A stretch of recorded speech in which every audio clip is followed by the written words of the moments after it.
the Biden campaign released something pretty interesting the other day, telling people, hey, you can't relax, you can't take it easy. The race is a lot closer than you think, and the pundits are wrong. So this is what they are saying. Now, what that tells me is their internals are worse than the official polls. Their internal numbers are not reflecting the national numbers, because the national numbers are a little bit more conclusive, and they're really sounding the alarm here.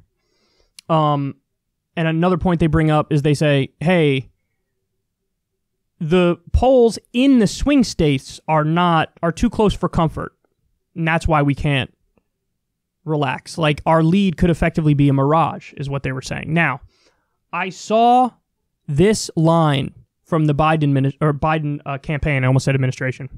At the same time, I saw this. NBC News Wall Street Journal poll asked voters if their families were better or worse off than 4 years ago. Look at this. Better, 50%. Worse, 34%. About the same, 14%. Now, NBC News and the Wall Street Journal asked this in the fall of 1992. That's the last time an incumbent, George H.W. Bush, lost. He lost his re-election. Back then, only 37% of people said they were better off, 40% said they were worse, and 21% said the same. This is the single most powerful data point in support of Trump at the moment. Virtually everything else I see really is strongly pro-Biden. This is the single strongest data point for Trump. Now, the little cherry on top of this conversation is, do I know how to explain this? I have literally no idea how to explain this. The best I could come up with is when we did that first round of stimulus, when COVID hit and the economy was tanking. That first round of stimulus, $1,200 to people, plus the $600 extra unemployment benefit. That was, for a very brief window there, that actually really reduced poverty and made people at the bottom and in the middle self-report like, oh, this is great. Like, this is good. Like, I'm doing a lot better now economically than I was. Now, of course, you blow through that money pretty quickly. People have. And so not only do we default back to the homeostasis of stuff being terrible, but now it's getting even worse, right? So my theory is perhaps that's what it is, that when they asked the question at just the right time where people still had the $1,200 payment or the extra in unemployment benefits, and that would explain it. But I don't know if that's actually true. That's just the best theory I can come up with. Because when you look at the data, there's really no reason for people to have that belief, that feeling that things are better.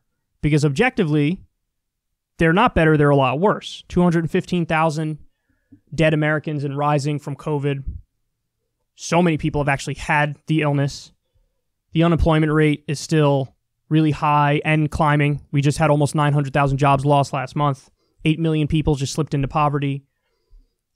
There's no reason for the numbers to be like that. So I don't get it. I don't know. I don't know why. I don't know why. Now, the other thing is, the Biden campaign is not wrong. Like, a lot of the leads for Biden in some of these swing states are like 3 or 4 points. Now, he's been up the whole time, so it almost gives a false sense of security that, like, oh yeah, he's been up the whole time, so why would Trump win? But 3 or 4 points, a lot of the margin for error on these polls, a lot of it's plus or minus 3 or 4 points. So basically, it could be a dead tie in a lot of these states, which means it really is a race. The only thing that should make you feel maybe perhaps a little more comfortable is that they have crunched the numbers where if you got the on-the-day pro-Trump swing like you did in 2016 in some of those states, Biden would still win. But is it possible there's an even bigger pro-Trump swing on the day? Could be. Could be. You never know. So anyway, I wanted to bring people down to earth a little bit and show them this, because the fact that Biden's campaign is sounding the alarm and going, a lot of the pundits are wrong here, that definitely tells me they have internals that maybe they're up 1 or 2 points in a lot of these swing states. Not 3 or 4, like the national polls show. That mixed with this fact about are you better off than 4 years ago,